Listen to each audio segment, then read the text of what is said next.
At exactly 3:17 a.m. on a Tuesday morning in downtown Manhattan, Isabella Martinez sat in her corner office, staring at her computer screen in complete disbelief. The CEO of a $2 billion luxury hotel empire had just discovered that her own brother, the only family she had left in the world, was systematically destroying everything their father had built. But what she did next would shock the entire business world. Within 72 hours, Isabella would walk into a public library, approach a man living out of his car, and propose marriage to a complete stranger. This wasn't desperation. This wasn't charity. This was calculated revenge. And the man she chose would turn out to be far more dangerous to her enemies than anyone could have imagined. The documents spread across Isabella's desk that night contained evidence of embezzlement, corporate espionage, and a conspiracy that reached the highest levels of Wall Street. Her brother Carlos had been planning her downfall for over 2 years, using every family dinner, every private conversation, every moment of trust as ammunition against her. But Isabella Martinez hadn't built a business empire by backing down from a fight. And she was about to prove that sometimes the most powerful weapon against betrayal comes from the most unexpected source. Before we start this incredible story, please take a moment to like this video, subscribe to our channel, and let us know in the comments where you're watching from. We love hearing from our viewers around the world. Isabella Martinez was 29 years old when she inherited half of Martinez Holdings, one of the most prestigious luxury hotel chains on the East Coast. The company owned 37 properties from Miami to Boston, with a portfolio worth over $2 billion.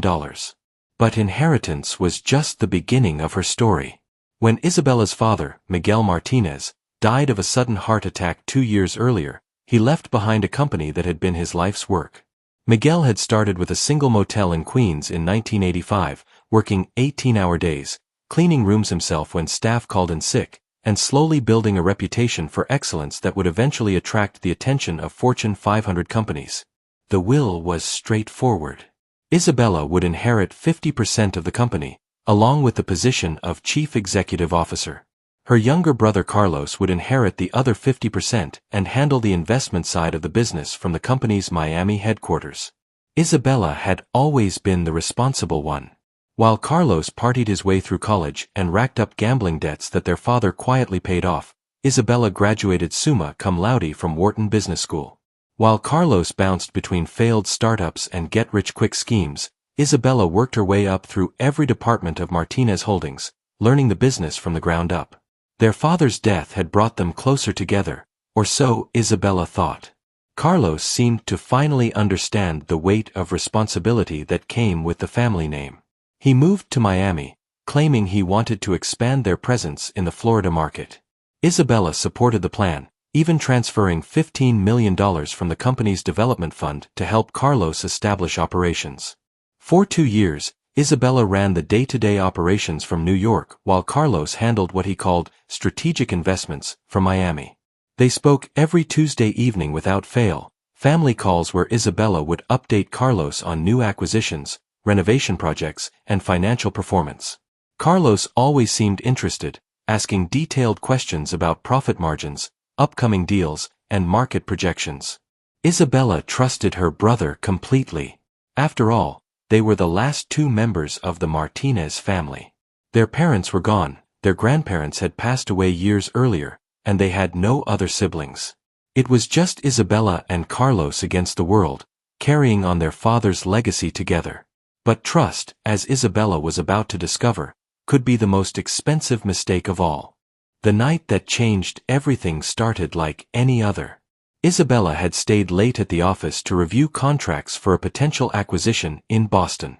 The building was empty except for security guards, and the silence was broken only by the hum of air conditioning and the distant sound of traffic 30 floors below. Isabella's assistant had left a laptop on her desk, Carlos's laptop. He had forgotten it during his last visit to New York 3 weeks earlier, and Isabella had been meaning to ship it back to Miami. But that night, curiosity got the better of her. Carlos had been unusually evasive during their last few phone calls, and Isabella had noticed some irregularities in the financial reports from the Miami office. The laptop wasn't password protected. Isabella found that strange, considering Carlos usually guarded his privacy jealously. The desktop was clean, organized, almost too professional for someone she knew was naturally chaotic. But it was the encrypted folder labeled Strategic Planning that caught her attention. The encryption was sophisticated, but Isabella had learned basic cybersecurity as part of her business education. After 45 minutes of trying different password combinations, she struck gold with a combination of their father's birthday and the address of their childhood home. What she found inside that folder would haunt her for the rest of her life. The first document was a spreadsheet titled Martinez Holdings, Vulnerability Analysis. It contained detailed information about every major decision Isabella had made over the past 2 years, every financial strategy, every potential weakness in the company's structure. The level of detail was staggering. Someone had been documenting her every move with military precision. The second document was even more disturbing. It was a legal analysis of Martinez Holdings' ownership structure, specifically focusing on a clause in their father's will that Isabella had barely paid attention to during the reading. The clause stated that if either sibling married, their spouse would automatically receive voting rights equivalent to 10% of the company's shares. The third document made Isabella's blood run cold. It was a detailed timeline titled Operation Succession that outlined a plan to force Isabella out of the company within 6 months. The plan involved coordinating with outside investors to manipulate stock prices, creating artificial financial crises that would make Isabella appear incompetent, and ultimately triggering a vote of no confidence from the board of directors. But the final document was the one that truly broke Isabella's heart. It was an email thread between Carlos and someone identified only as RW, discussing Isabella's personal life, her relationships, her fears, and her weaknesses. Every private conversation she had shared with her brother had been catalogued and analyzed for strategic advantage. The timestamp on the oldest email was from 3 months after their father's funeral. Carlos had been planning to betray Isabella for almost 2 years, using every family dinner, every vulnerable moment, every expression of trust as intelligence gathering. Isabella sat in that empty office until sunrise, reading through hundreds of documents that painted a picture of systematic deception. Carlos hadn't just been stealing money, though the evidence showed he had embezzled over $50 million through fake consulting contracts and inflated vendor payments. He had been stealing her entire life, weaponizing their relationship to destroy everything she cared about. But the most shocking revelation came in the final folder, Phase 3 Implementation. Carlos was planning to announce his engagement to Rebecca Walsh, the chief legal counsel for Blackstone Group, Martinez Holdings' biggest competitor. The marriage would give Rebecca voting rights in Martinez Holdings while simultaneously providing Blackstone with inside access to all of Isabella's business strategies. The wedding was scheduled for exactly 10 days from that Tuesday morning. Once Carlos and Rebecca were married, they would have enough combined influence to call for Isabella's removal at the next board meeting, which was scheduled for the following week. Isabella realized that she had been outmaneuvered by someone she had loved and trusted unconditionally. But she also realized something else. She still had 10 days to fight back. Isabella spent the next morning in her private conference room, surrounded by legal documents, financial records, and 3 pots of coffee. She had called in sick to avoid her regular meetings, claiming she had caught a stomach virus. In reality, she was planning the most important business strategy of her career. The legal situation was complex but not impossible. Her father's will contained the marriage clause that Carlos was planning to exploit, but it also contained provisions that Carlos had apparently overlooked. The clause that granted voting rights to spouses also included a requirement that both siblings had to be notified of any engagement at least 30 days before the wedding. Carlos had clearly violated this requirement. However, Isabella's lawyers warned her that challenging the marriage on procedural grounds would likely result in months of litigation, during which Carlos and Rebecca could still influence company decisions. The board of directors was already nervous about the family conflict, and a prolonged legal battle could damage investor confidence enough to trigger the financial crisis that Carlos was hoping to create. Isabella needed a different approach. She needed to neutralize Carlos's advantage while simultaneously protecting the company from market manipulation. And she needed to do it in a way that would expose Carlos's betrayal without destroying Martinez Holdings in the process. The solution came to her during a conversation with her head of security, Frank Morrison. Frank was a former FBI agent who had spent 20 years investigating white-collar crime before joining Martinez Holdings. Isabella had hired him specifically because of his expertise in corporate espionage and his ability to spot threats before they materialized. Frank had been tracking unusual activity around the company for months. Someone had been making inquiries about Martinez Holdings' financial structure, employee satisfaction, and potential vulnerabilities. The inquiries were sophisticated, coming from multiple sources, and designed to look like routine due diligence from potential investors or partners. But Frank had noticed patterns that suggested coordination. The same questions were being asked by different people, the timing of inquiries coincided with Isabella's major business decisions, and the information being sought was exactly the kind of intelligence that would be valuable for someone planning a hostile takeover. Isabella realized that Carlos hadn't been working alone. The operation against her was too sophisticated, too well-funded, and too professionally executed for Carlos to have managed by himself. Someone with serious resources and expertise was backing him. That someone, Isabella was beginning to suspect, was Blackstone Group. Blackstone had been trying to acquire Martinez Holdings for over 5 years. They had made 3 separate offers, each one rejected by Isabella's father and later by Isabella herself. Blackstone specialized in buying family-owned businesses, stripping out the personal touch that made them special, and converting them into generic corporate properties focused solely on profit maximization. Miguel Martinez had built his company on the principle that luxury hospitality was about creating memorable experiences, not just maximizing revenue per room. Every Martinez property was unique, reflecting the character of its location and the personalities of its staff. Guests returned to Martinez hotels not because they were the cheapest option, but because they felt like they were being welcomed into a family. Blackstone's approach was the opposite. They standardized everything, eliminated anything that couldn't be quantified in a profit and loss statement, and treated both employees and guests as interchangeable units in a larger financial equation. Isabella had seen what happened to other family businesses that Blackstone acquired. They became profitable but soulless, efficient but forgettable. The marriage between Carlos and Rebecca Walsh would give Blackstone exactly what they had been unable to achieve through normal business channels: inside access to Martinez Holdings operations and the voting power to override Isabella's decisions. Isabella realized that she was facing a coordinated attack from multiple directions.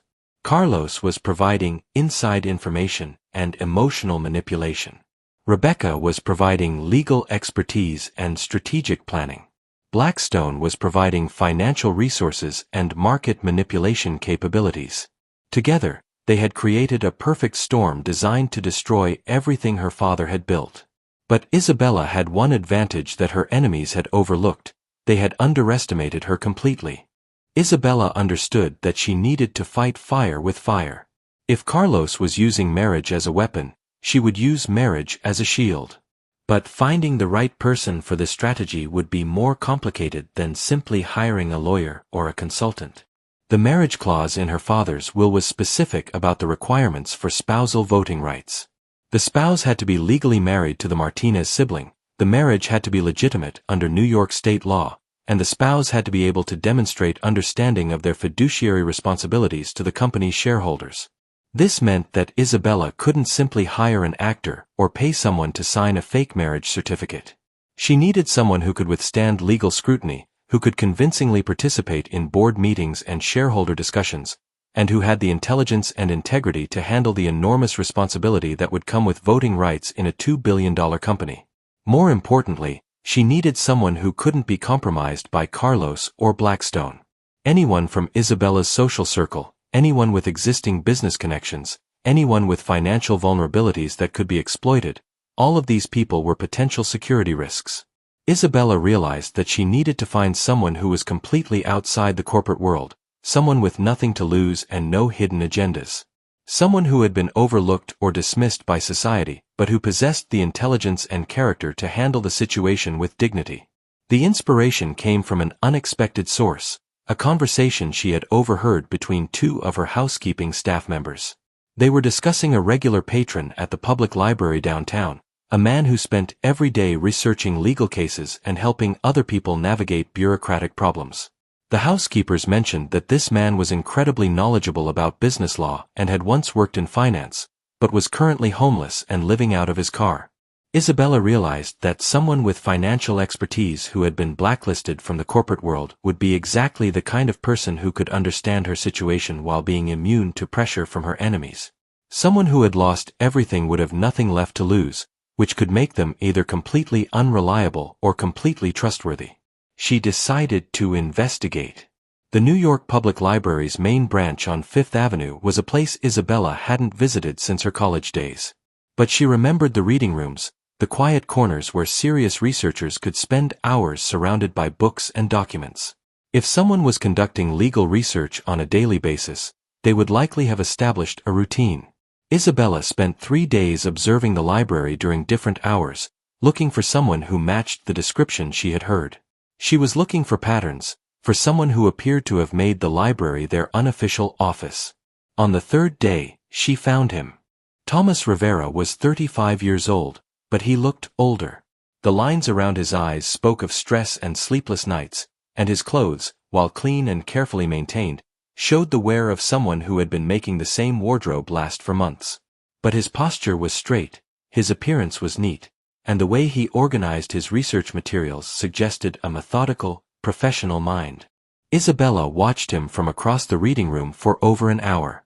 Thomas had claimed a corner table where he had spread out legal documents, financial reports, and several notebooks filled with handwritten notes. He worked with the focused intensity of someone who had important business to conduct, checking references, cross-referencing legal citations, and taking detailed notes. But what impressed Isabella most was the way Thomas interacted with other people in the library. When a confused elderly woman approached him for help understanding a Medicare form, Thomas immediately set aside his own work and spent 20 minutes patiently explaining the bureaucratic process.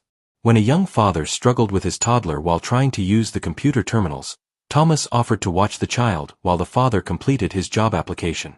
These weren't the actions of someone who had given up on life or lost his moral compass. These were the actions of someone who maintained his principles despite difficult circumstances.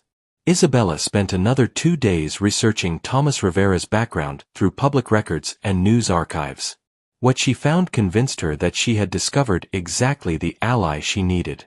Thomas had been a senior investment analyst at Crawford & Associates, a mid-sized financial firm that specialized in evaluating acquisition targets for private equity companies.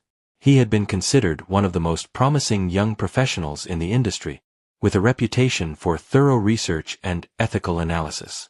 But in 2018, Thomas had discovered that Crawford & Associates was providing fraudulent valuations to help their clients acquire companies at artificially low prices. The scheme involved deliberately underestimating the target company's assets and growth potential, allowing the private equity firms to purchase them for significantly less than their actual worth. Thomas had reported the fraud to federal regulators, providing detailed documentation that led to a major investigation. Crawford & Associates was eventually shut down, several executives were indicted, and the private equity firms involved paid hundreds of millions in penalties. But Thomas paid a personal price for his integrity. The financial industry had effectively blacklisted him, making it impossible for him to find work at any major firm. His reputation as a whistleblower made him unemployable in an industry that valued loyalty over ethics. Thomas had spent his savings on legal fees during the investigation, lost his apartment when he couldn't find new employment, and eventually ended up living in his car while trying to rebuild his career. But he had never stopped using his expertise to help other people, spending his days at the library researching legal issues for anyone who needed assistance. Isabella realized that Thomas Rivera was exactly what she needed. Someone with the financial expertise to understand corporate strategy, the legal knowledge to navigate complex business situations, and the personal integrity to resist corruption or intimidation. More importantly, Thomas had already proven that he was willing to sacrifice his own interests to expose corporate fraud.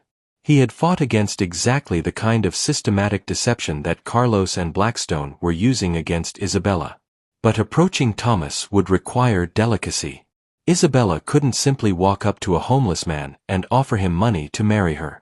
She needed to present the situation in a way that would appeal to his sense of justice while respecting his dignity.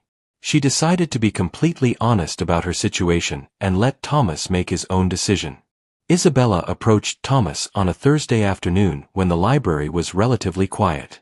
She had dressed conservatively, choosing a simple business suit that wouldn't immediately identify her as a wealthy executive. She wanted this conversation to be between two people, not between a billionaire and a homeless man. Thomas was reviewing what appeared to be SEC filings when Isabella sat down at his table. She waited for him to finish his current document before speaking. "Excuse me, are you Thomas Rivera?" Thomas looked up, immediately wary. After years of being blacklisted, he had learned to be suspicious of strangers who knew his name. "Who's asking?" "My name is Isabella Martinez. I'm the CEO of Martinez Holdings, and I have a business proposition that I think might interest you." Thomas's expression didn't change, but Isabella could see him processing the information. Martinez Holdings was well known in New York's business community, and Thomas would likely recognize the name. "I'm not looking for charity," Thomas said quietly. "If you're here because someone told you I needed help, I appreciate the thought, but I'm managing fine." Isabella had expected this response. People who had fallen from professional success to homelessness often struggled with pride and dignity. Thomas had maintained his self-respect despite his circumstances, and any approach that threatened that self-respect would fail immediately. "This isn't charity," Isabella said. "This is business. I have a problem that requires expertise in financial analysis, corporate law, and strategic planning. I believe you have the skills I need, and I'm prepared to offer fair compensation for your services." Thomas leaned back in his chair, studying Isabella's face. "What kind of problem requires someone like me instead of someone from one of the major consulting firms?" Isabella had prepared for this question. "The kind of problem where trust is more important than reputation. The kind of problem where I need someone who can't be bought, threatened, or compromised by my competitors." For the next hour, Isabella explained her situation in detail. She showed Thomas copies of the documents she had found on Carlos's laptop, outlined the timeline of the conspiracy against her, and described the legal and financial challenges she was facing. Thomas listened without interruption, occasionally asking questions that revealed his deep understanding of corporate finance and merger law. Isabella was impressed by the sophistication of his questions and the speed with which he grasped the complexity of her situation. "So you need someone to marry you in order to block your brother's voting rights," Thomas said when Isabella finished her explanation. "And you chose me because you think I'm desperate enough to agree to anything." Isabella shook her head. "I chose you because your background suggests that you understand the difference between legal and ethical behavior. I chose you because you've already proven that you're willing to sacrifice your own interests to prevent corporate fraud. And I chose you because you're one of the few people in this city who can't be intimidated or bribed by Blackstone Group." Thomas was quiet for several minutes, reviewing the documents Isabella had shared. Finally, he looked up. "What exactly are you proposing?" Isabella took a deep breath. "A marriage contract for exactly 1 year. You would receive voting rights equivalent to 10% of Martinez Holdings, which you would exercise according to our mutual agreement. You would receive a salary of $500,000 for the year, plus a bonus of $5 million when the contract expires. In exchange, you would attend board meetings, participate in strategic planning sessions, and help me expose the conspiracy against the company. And after the year is over, the marriage would be annulled, you would keep the money, and you would be free to pursue whatever opportunities you choose. I would also provide references and introductions to help you rebuild your career in finance, assuming that's what you want." Thomas studied the documents again. "This is incredibly risky for both of us. If this arrangement is exposed, it could destroy your company's reputation and land both of us in legal trouble." Isabella nodded. "That's why I need someone I can trust completely. Someone who understands that we're fighting against people who have already abandoned legal and ethical behavior." Thomas looked around the library, taking in the scene that had been his daily routine for months. "Can I have 24 hours to think about it?" "Of course.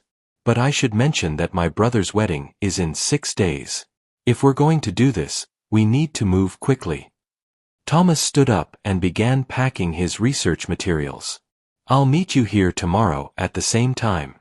If I decide to help you, we'll need to move fast. If I decide not to help you, I'll tell you honestly and we'll never speak of this conversation again. Isabella watched Thomas walk away, carrying his belongings in a worn backpack that contained everything he owned in the world. She realized that she had just asked a man who had lost everything to risk what little he had left to help her fight a battle that wasn't originally his. But she also realized that Thomas Rivera might be the only person in New York City who could help her win. Thomas Rivera didn't sleep that night. He sat in his car in a parking garage downtown, thinking about Isabella Martinez's proposal and weighing the risks against the potential rewards. On one hand, the offer was almost too good to be true. $5.5 million would be enough to rebuild his life completely, to start over in a new city where his reputation as a whistleblower wouldn't follow him. He could return to finance, start his own consulting firm, or even retire early and focus on pro bono work helping people navigate complex legal and financial problems. On the other hand, the risks were enormous. If the marriage arrangement was exposed, Thomas could be charged with fraud, conspiracy, or any number of financial crimes. His reputation, already damaged by his whistleblower status, could be destroyed completely. He could end up not just homeless, but in federal prison. But as Thomas reviewed the documents Isabella had shared, he found himself becoming angry about the systematic deception that Carlos Martinez and Blackstone Group were perpetrating. The scheme wasn't just about stealing money or manipulating stock prices. It was about destroying a family business that had been built on principles of integrity and service. Thomas had seen this pattern before during his years in finance. Large corporations would identify successful family businesses, create artificial financial crises to devalue them, and then acquire them at bargain prices. The original owners would lose their life's work, employees would lose their jobs, and customers would lose the personalized service that had made the businesses special. Martinez Holdings represented something that was becoming increasingly rare in the hospitality industry, a company that prioritized guest experience over profit maximization, that treated employees like family members rather than expendable resources, and that maintained consistent quality standards across all of its properties. If Blackstone succeeded in acquiring Martinez Holdings, they would immediately begin cutting costs, standardizing services, and eliminating the unique character that made each property special. The company would become more profitable in the short term, but it would lose the qualities that had made it successful in the first place. Thomas realized that Isabella's fight wasn't just about family loyalty or personal revenge. It was about preserving a business model that was based on human values rather than purely financial calculations. By morning, Thomas had made his decision. He met Isabella at the library exactly 24 hours after their first conversation. This time, Isabella was accompanied by a woman in an expensive suit who was introduced as Sarah Chen, Isabella's personal attorney. "I've reviewed your situation," Thomas began, "and I believe that your brother and Blackstone Group are engaged in systematic fraud that goes far beyond simple corporate competition. I'm willing to help you stop them." Isabella looked relieved, but Sarah Chen immediately began outlining the legal complexities of their arrangement. "We've prepared a comprehensive agreement that protects both of you," Sarah explained. "The marriage will be legally valid but limited in scope. Thomas will receive voting rights and financial compensation as outlined, but both parties will maintain separate finances and living arrangements. The agreement includes confidentiality clauses, termination procedures, and legal protections in case the arrangement is challenged." Thomas reviewed the contract carefully. The language was complex, but the terms were fair and the protections were comprehensive. More importantly, the agreement included provisions for Thomas to act independently in his role as a voting shareholder, meaning that he couldn't be required to rubber stamp Isabella's decisions. "I have one additional requirement," Thomas said. "I want to conduct my own investigation into Carlos's activities before we proceed. If I'm going to be a voting shareholder in this company, I need to understand the full extent of the problems we're facing." Isabella agreed immediately. "I was hoping you would say that. We need someone with your expertise to analyze the financial records and identify any problems I might have missed." Sarah Chen presented Thomas with several boxes of documents, financial reports, audit statements, email communications, and legal filings that painted a comprehensive picture of Martinez Holdings' operations and the conspiracy against Isabella.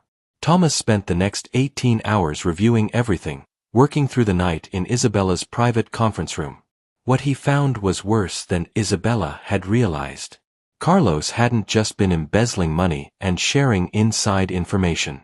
He had been systematically weakening the company's financial position by approving unnecessary expenditures, delaying profitable projects, and creating artificial inefficiencies that would make Isabella appear incompetent as a manager. More troubling, Thomas discovered evidence that Blackstone had been manipulating Martinez Holdings' supplier relationships, using their influence with vendors to create delivery delays and cost overruns that would damage the company's reputation and profitability. The conspiracy was comprehensive, sophisticated, and designed to create a financial crisis that would justify Isabella's removal from leadership. Carlos and Blackstone had been planning this operation for over 2 years, and they were only days away from executing the final phase. Thomas realized that Isabella's situation was even more desperate than she had understood. But he also realized that his financial expertise gave him the tools to expose the conspiracy and potentially turn the tables on the conspirators. "We need to get married immediately," Thomas told Isabella when he finished his analysis. "And then we need to go to war." The marriage ceremony took place on a Friday morning at New York City Hall. Isabella wore a simple blue dress, Thomas wore a suit that Isabella had purchased for him the previous day, and Sarah Chen served as their witness.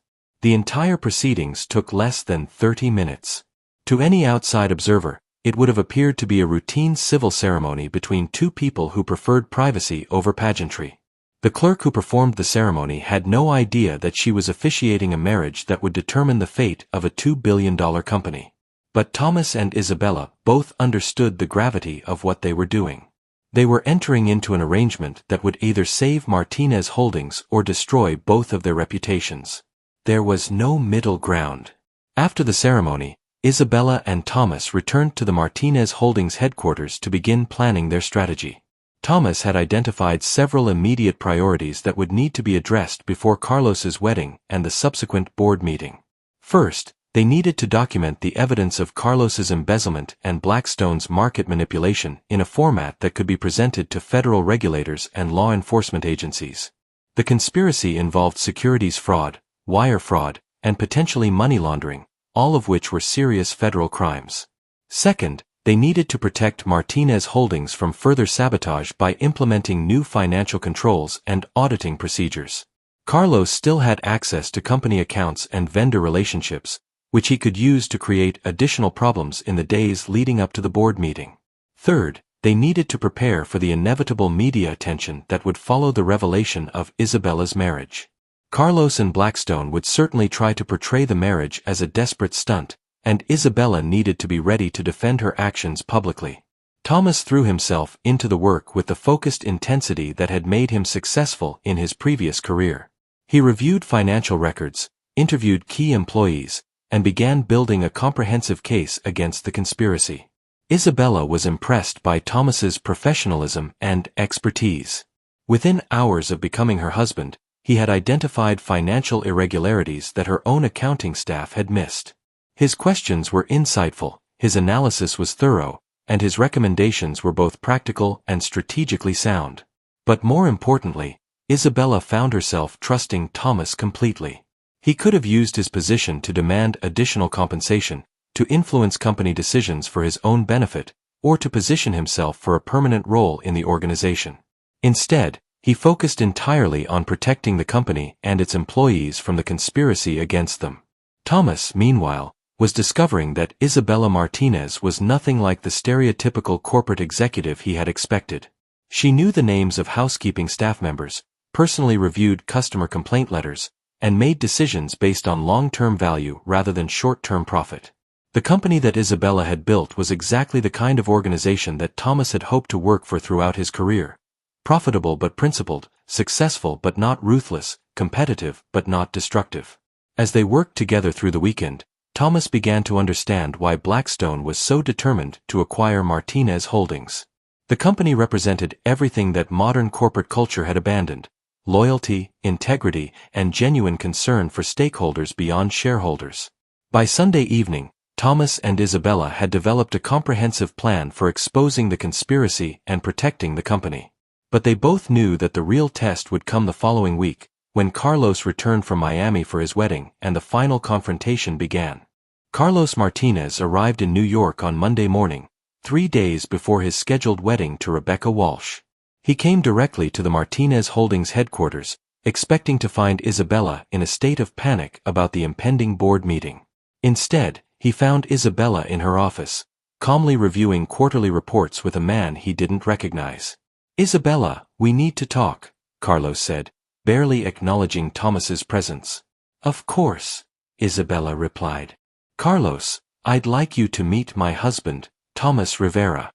The color drained from Carlos's face. For several seconds, he stood frozen in the doorway, trying to process what he had just heard. "You're what?" "My husband. We were married on Friday. Thomas is now a voting shareholder in Martinez Holdings, as provided for in Father's will." Carlos looked at Thomas with undisguised hostility. Thomas stood up and extended his hand for a handshake, which Carlos ignored. "Who are you?" Carlos demanded. "I'm Thomas Rivera," Thomas replied calmly. "I'm Isabella's husband and a voting shareholder in this company. I'm also a financial analyst with extensive experience in corporate fraud investigation." The last sentence was delivered with quiet emphasis, and Carlos clearly understood the implication. "Isabella, I need to speak with you privately," Carlos said. "Anything you need to say to me can be said in front of my husband," Isabella replied.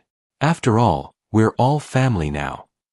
Carlos spent the next hour trying to understand how Isabella had discovered his plans and why she had chosen to marry a complete stranger rather than confront him directly.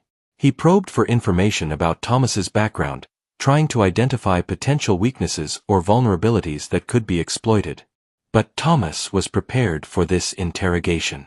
He answered Carlos's questions honestly but revealed nothing that could be used against him. More importantly, he demonstrated a thorough understanding of Martinez Holdings' operations and financial structure, making it clear that he was far from being Isabella's puppet. Carlos left the meeting shaken and angry. He immediately called Rebecca Walsh and demanded an emergency strategy session. That evening, Carlos and Rebecca met with senior executives from Blackstone Group at an exclusive restaurant in Midtown Manhattan. The conversation was heated and desperate. Carlos had expected to find Isabella isolated and vulnerable, ready to accept whatever terms he offered to avoid a public family conflict. Instead, he had found Isabella allied with someone who appeared to understand corporate warfare as well as he did. Rebecca Walsh was equally concerned. Her research into Thomas Rivera's background had revealed his history as a whistleblower and his expertise in financial fraud investigation.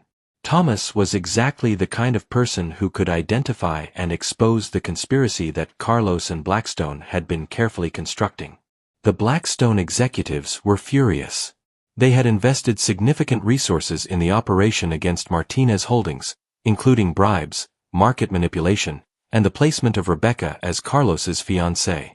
The discovery of Isabella's marriage threatened to derail everything. But the Blackstone team wasn't ready to give up. They had too much invested in the operation, and Martinez Holdings was too valuable a prize to abandon. They decided to escalate their tactics. The attack began on Tuesday morning with a series of coordinated moves designed to destroy Isabella's credibility and create chaos within Martinez Holdings. First, Rebecca Walsh filed a legal challenge to Isabella's marriage, claiming that the ceremony was fraudulent and that Thomas Rivera was not eligible to receive voting rights in the company. The challenge was filed in New York State Court and immediately leaked to financial media outlets. Second, Carlos released a statement to the press claiming that Isabella was suffering from emotional instability following their father's death, and that her recent marriage to a homeless man proved that she was no longer capable of managing a major corporation. Third, Blackstone Group initiated a coordinated sell-off of Martinez Holdings stock, using their network of allied investment firms to create the appearance of widespread investor concern about the company's leadership. The triple attack was designed to create a crisis atmosphere that would justify the board of directors in removing Isabella from her position as CEO.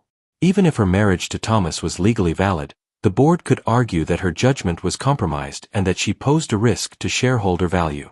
Isabella and Thomas watched the news coverage from the crisis management center that had been set up in the Martinez Holdings boardroom.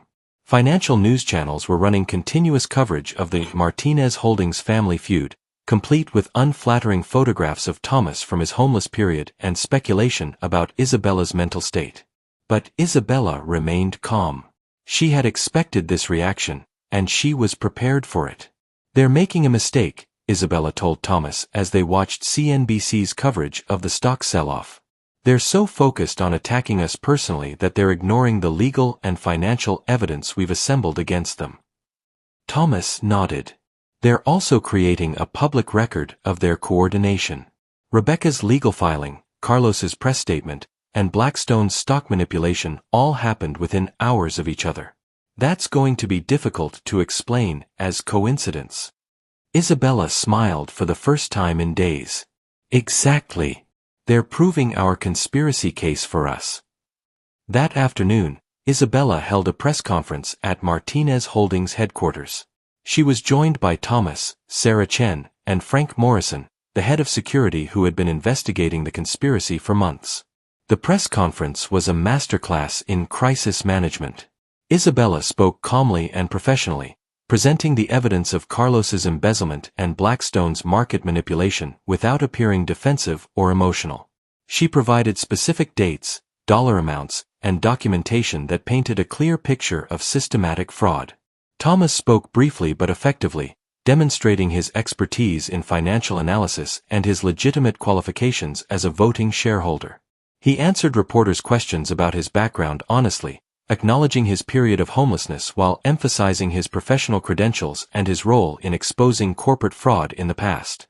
But the most devastating moment came when Frank Morrison presented evidence of the coordination between Carlos, Rebecca Walsh, and Blackstone Group. Phone records, email communications, and financial transactions showed a clear pattern of conspiracy that had been ongoing for over 2 years. The press conference completely changed the narrative. Instead of a story about family dysfunction and questionable business decisions, the media began focusing on corporate espionage and securities fraud. Financial news outlets that had been speculating about Isabella's mental state began investigating Blackstone's history of hostile takeovers and questionable business practices. Carlos and Rebecca Walsh found themselves on the defensive, trying to explain the timing of their coordinated attacks and the evidence of their conspiracy.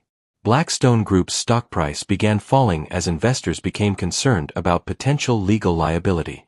By the end of the day, Martinez Holdings' stock price had recovered most of its losses, and several major investment firms had issued statements supporting Isabella's leadership of the company.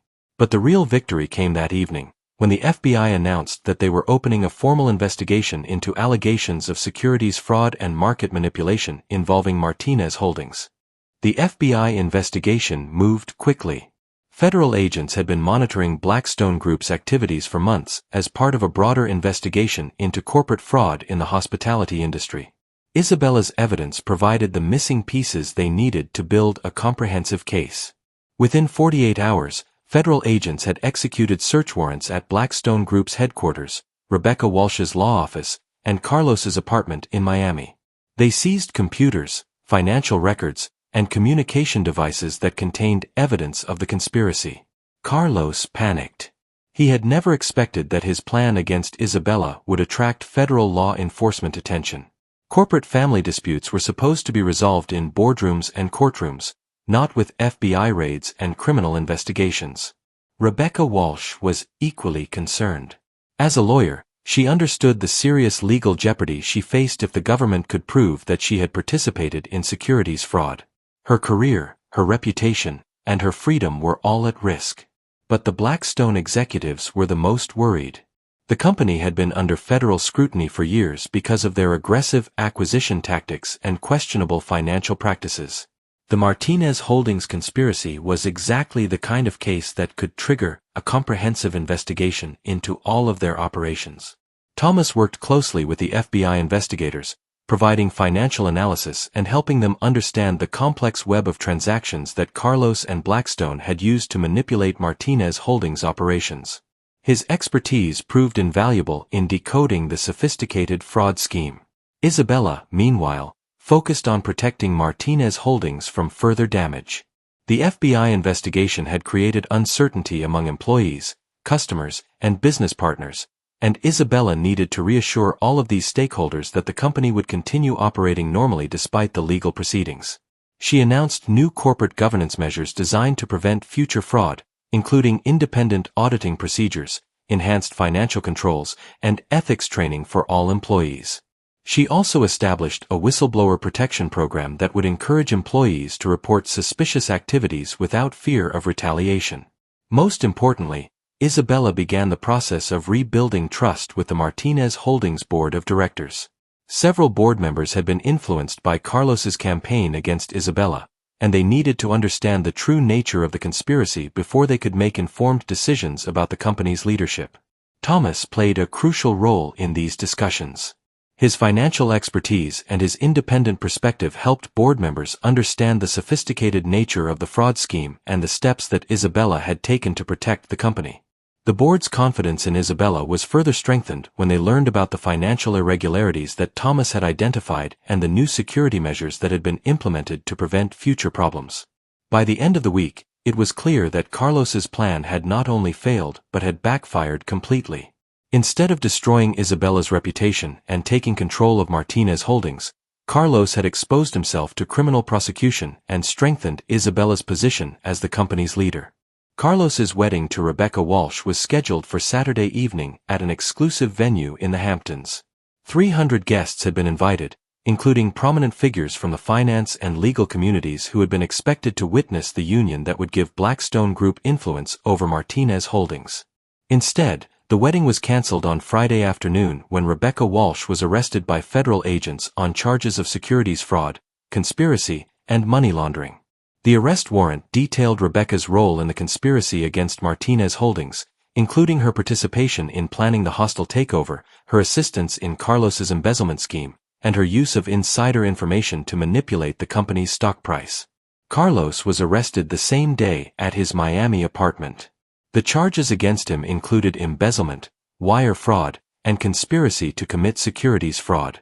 The evidence against both Carlos and Rebecca was overwhelming, including recorded phone conversations, email communications, and financial records that documented their crimes. Isabella learned about the arrests from Frank Morrison, who had been coordinating with federal investigators throughout the week. She felt no satisfaction in her brother's downfall, only sadness that their family relationship had been destroyed by greed and betrayal.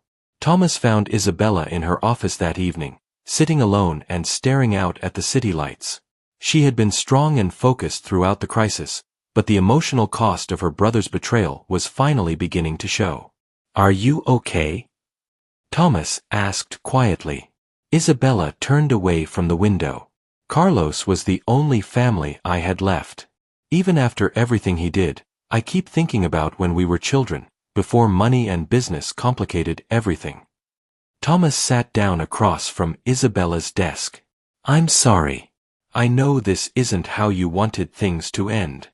"No," Isabella agreed. "But it's how they had to end.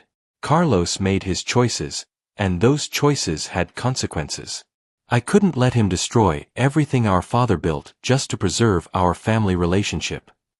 They sat in comfortable silence for several minutes, both reflecting on the events of the past week and the challenges that still lay ahead. "What happens now?" Thomas asked eventually. Isabella looked at him thoughtfully. "Now we rebuild. The company, our reputation, and our future. The FBI investigation will continue for months, and there will be trials and media attention. But Martinez Holdings will survive, and we'll be stronger because of what we've learned." "And what about us?" Thomas asked. "Our arrangement was supposed to last for a year, but the immediate crisis is over." Isabella had been thinking about this question since the arrests were announced.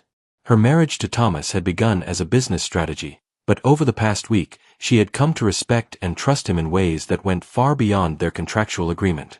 "I'd like you to stay," Isabella said. "Not because of our marriage contract, but because you've proven that you're exactly the kind of person this company needs. Your financial expertise, your integrity, and your commitment to doing the right thing.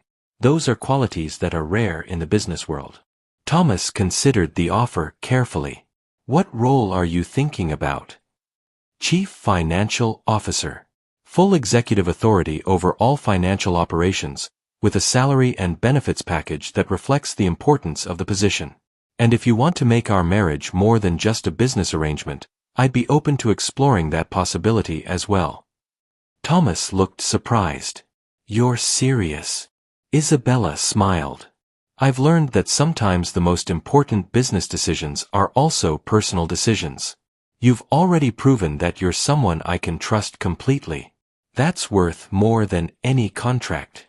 The Martinez Holdings board meeting that had been scheduled to remove Isabella from her position as CEO instead became a celebration of her successful defense of the company. All 12 board members attended the meeting, which was held in the company's main conference room with Thomas participating as a voting shareholder. The atmosphere was dramatically different from what Carlos had expected when he had planned to use the meeting to force Isabella's resignation. Isabella opened the meeting by presenting a comprehensive report on the conspiracy against the company and the steps that had been taken to protect Martinez Holdings from further attacks. The report included financial analysis prepared by Thomas, security assessments from Frank Morrison, and legal guidance from Sarah Chen. The board members were impressed by the thoroughness of Isabella's response to the crisis and the professionalism with which she had handled the media attention and federal investigation. Several board members who had previously questioned Isabella's leadership acknowledged that her actions had saved the company from potentially devastating consequences. Thomas presented his analysis of the company's financial position and his recommendations for strengthening corporate governance procedures. His presentation was clear, detailed, and demonstrated a deep understanding of both the company's operations and the broader hospitality industry. The board voted unanimously to confirm Isabella as CEO and to approve Thomas's appointment as Chief Financial Officer. They also approved new oversight procedures designed to prevent future fraud and established an independent audit committee to monitor the company's financial operations. But the most significant moment of the meeting came when Isabella announced her intention to transform Martinez Holdings from a family-controlled company into a publicly traded corporation with professional management and independent oversight. My father built this company as a family business, Isabella explained, but the events of the past month have shown me that family relationships can become a vulnerability if they're not balanced by professional accountability. I want Martinez Holdings to be owned by its shareholders, managed by qualified professionals, and governed by independent directors who represent the interests of all stakeholders. The board members supported Isabella's proposal, recognizing that public ownership would provide access to capital for expansion while protecting the company from future attempts at hostile takeover or internal manipulation. Thomas was particularly supportive of the transition to public ownership. His experience in investment analysis had shown him that the most successful companies were those that balanced family values with professional management, and he believed that Martinez Holdings could maintain its unique culture while benefiting from the transparency and accountability that came with public ownership. The meeting concluded with the board's approval of a timeline for the initial public offering, which would take place within 18 months and would make Martinez Holdings one of the largest hospitality companies on the New York Stock Exchange. The federal trials of Carlos Martinez and Rebecca Walsh began 6 months after their arrests and continued for over a year. The proceedings attracted significant media attention because of the high-profile nature of the defendants and the sophisticated fraud scheme they had orchestrated.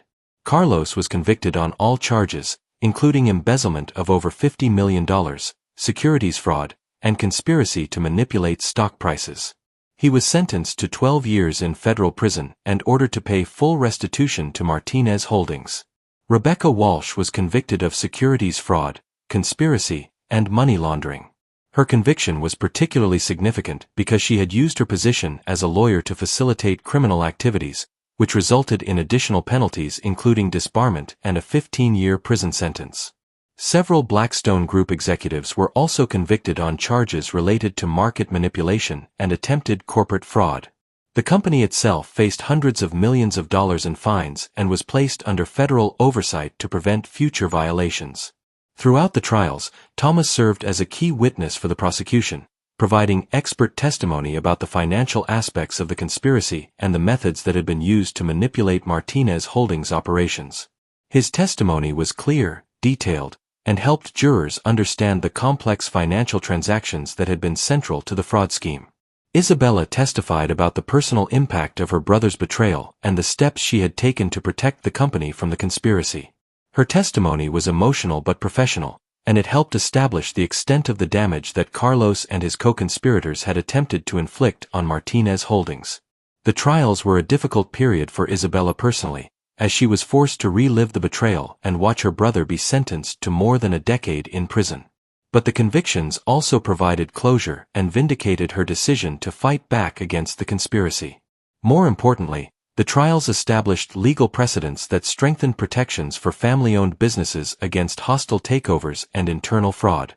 The case became a landmark in corporate law and was studied in business schools as an example of how to respond to sophisticated fraud schemes. While the legal proceedings continued, Isabella and Thomas worked together to transform Martinez Holdings into the kind of company that could thrive in the modern business environment while maintaining the values and culture that had made it successful. The transformation involved multiple initiatives implemented over several years. New technology systems were installed to improve operational efficiency and guest services. Employee training programs were expanded to ensure consistent service quality across all properties. Sustainability initiatives were implemented to reduce environmental impact and appeal to environmentally conscious travelers. But the most significant change was the development of a new corporate culture that combined the personal touch of a family business with the professionalism and accountability of a public company. Isabella and Thomas worked with consultants and organizational psychologists to create systems that encouraged innovation, rewarded excellence, and maintained high ethical standards. Thomas's role as Chief Financial Officer proved to be crucial during this transformation period. His expertise in financial analysis helped identify opportunities for growth and efficiency improvements, while his experience with corporate fraud helped establish internal controls that protected against future problems. The partnership between Isabella and Thomas evolved during this period from a business arrangement to a genuine personal relationship. They discovered that their complementary skills and shared values made them effective both as business partners and as a married couple. Their relationship became a symbol of the company's transformation. Just as Isabella and Thomas had found strength in their unexpected partnership, Martinez Holdings had found new vitality by combining traditional hospitality values with modern business practices. The company's financial performance improved dramatically during the transformation period. Revenue grew by 40% over 3 years, profit margins increased significantly, and customer satisfaction scores reached all-time highs. The improvement was driven partly by operational efficiency, but mostly by the renewed sense of purpose and pride that employees felt in working for a company that had successfully defended itself against corporate predators.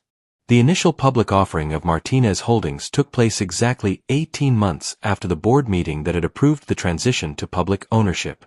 The IPO was one of the most successful in the hospitality industry's history, raising over $800 million and valuing the company at more than $4 billion. The success of the IPO reflected investor confidence in Isabella's leadership and Thomas's financial management, as well as recognition that Martinez Holdings had successfully transformed itself from a vulnerable family business into a professionally managed public company. Isabella retained a controlling interest in the company through a special class of voting shares, ensuring that the Martinez family values would continue to guide corporate decision-making. But the majority of the company's equity was owned by institutional investors and individual shareholders who had been attracted by the company's growth prospects and ethical business practices. Thomas became one of the youngest chief financial officers of a major public company, and his success story inspired other companies to look beyond traditional recruiting channels when hiring senior executives. His transformation from homeless whistleblower to corporate executive became a case study in business schools and a symbol of second chances in American business. The IPO also provided the resources for Martinez Holdings to expand significantly. The company used the proceeds to acquire smaller hotel chains, develop new properties in emerging markets, and invest in technology that enhanced guest experiences. Within 5 years of going public, Martinez Holdings had become one of the 10 largest hospitality companies in the world. But success didn't change the fundamental character of the company. Isabella and Thomas maintained the employee-focused culture that Miguel Martinez had established, continued to prioritize guest satisfaction over short-term profits, and used their platform to advocate for ethical business practices throughout the hospitality industry. 5 years after their wedding, Isabella and Thomas established the Martinez Rivera Foundation, a charitable organization focused on providing educational and employment opportunities for people experiencing homelessness. The foundation was inspired by Thomas's personal experience and Isabella's recognition that businesses had a responsibility to address social problems in their communities.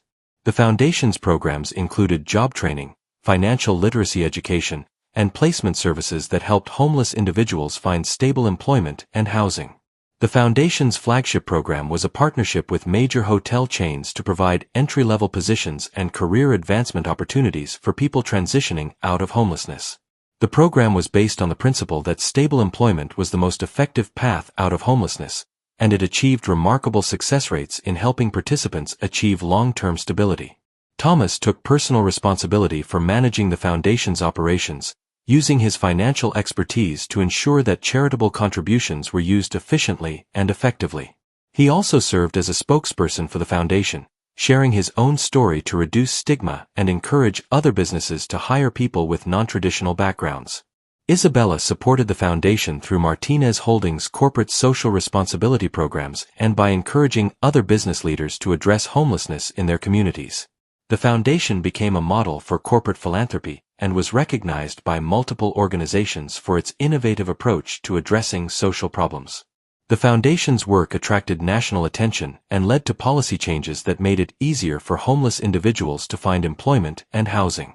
Thomas testified before congressional committees about the barriers that prevented homeless people from achieving stability, and his testimony contributed to federal legislation that expanded support services and job training programs. The years following their marriage brought significant personal growth for both Isabella and Thomas. Isabella learned to balance her drive for business success with attention to personal relationships and emotional well-being. Thomas regained the confidence and sense of purpose that he had lost during his period of homelessness. Their relationship evolved gradually from a business partnership to a deep personal bond based on mutual respect, shared values, and complementary strengths. They discovered that their different backgrounds and experiences made them better partners, both in business and in life. Isabella's perspective on wealth and success was transformed by her relationship with Thomas and her exposure to the realities of homelessness and economic inequality.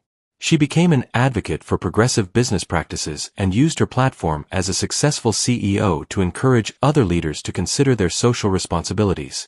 Thomas's perspective on failure and resilience was strengthened by his experience at Martinez Holdings and his success in rebuilding his career.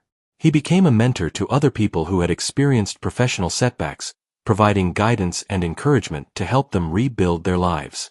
Together, Isabella and Thomas became prominent figures in discussions about corporate social responsibility, ethical business practices, and the role of businesses in addressing social problems. They spoke at conferences, wrote articles for business publications, and served on boards of non-profit organizations focused on economic justice and social mobility.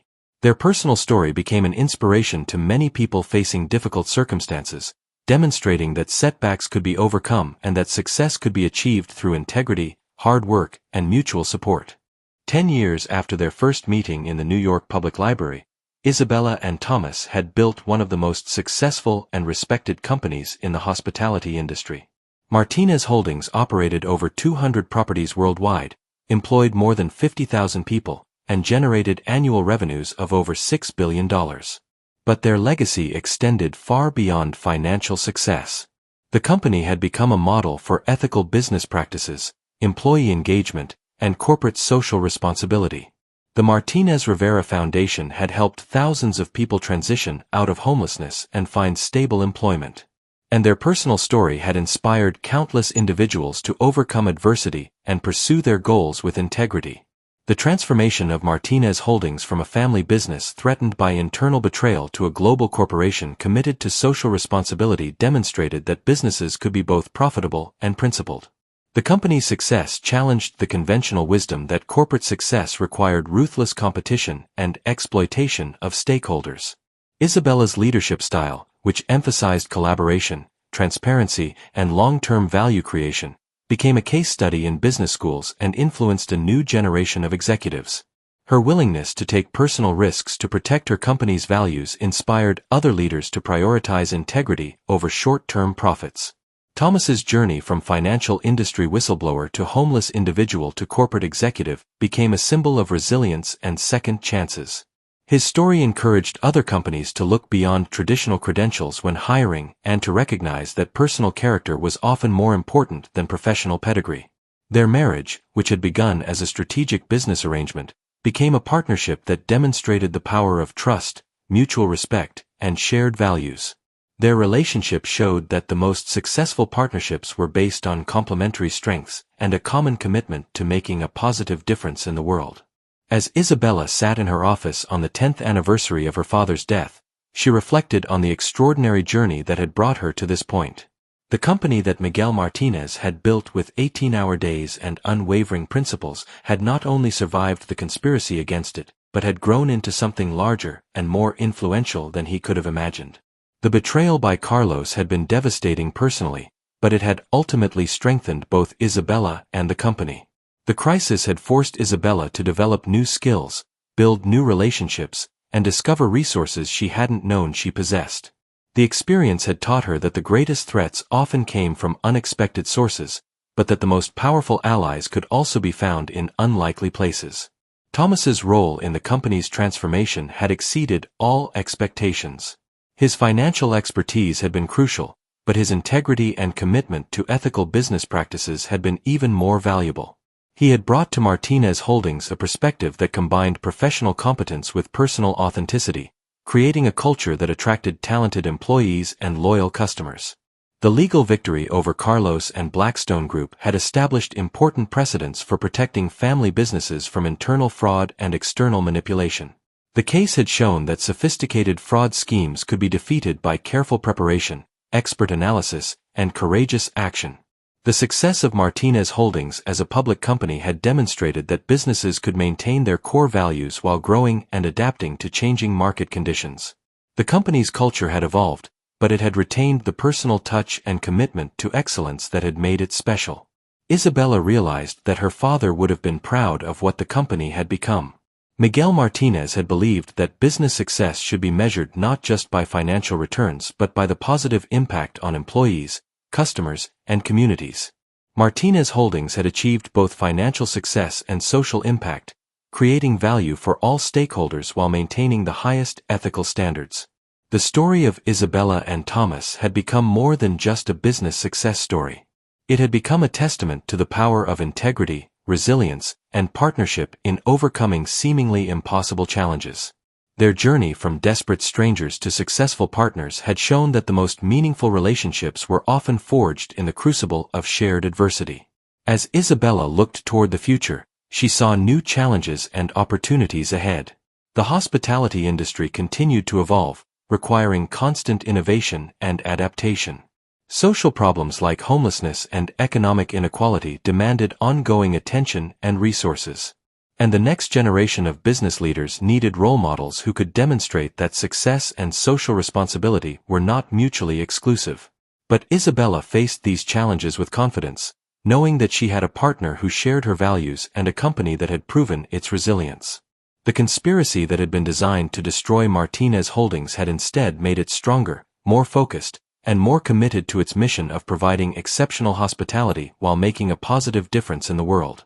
The story that had begun with betrayal and revenge had become a story of redemption and hope. Isabella Martinez had married a homeless man for revenge, but she had discovered something far more valuable than victory over her enemies.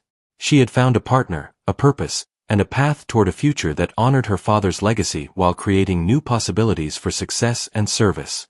And in the end, that was the greatest revenge of all, building something beautiful and meaningful with someone who had been overlooked by the world, proving that the most unlikely partnerships could create the most extraordinary results.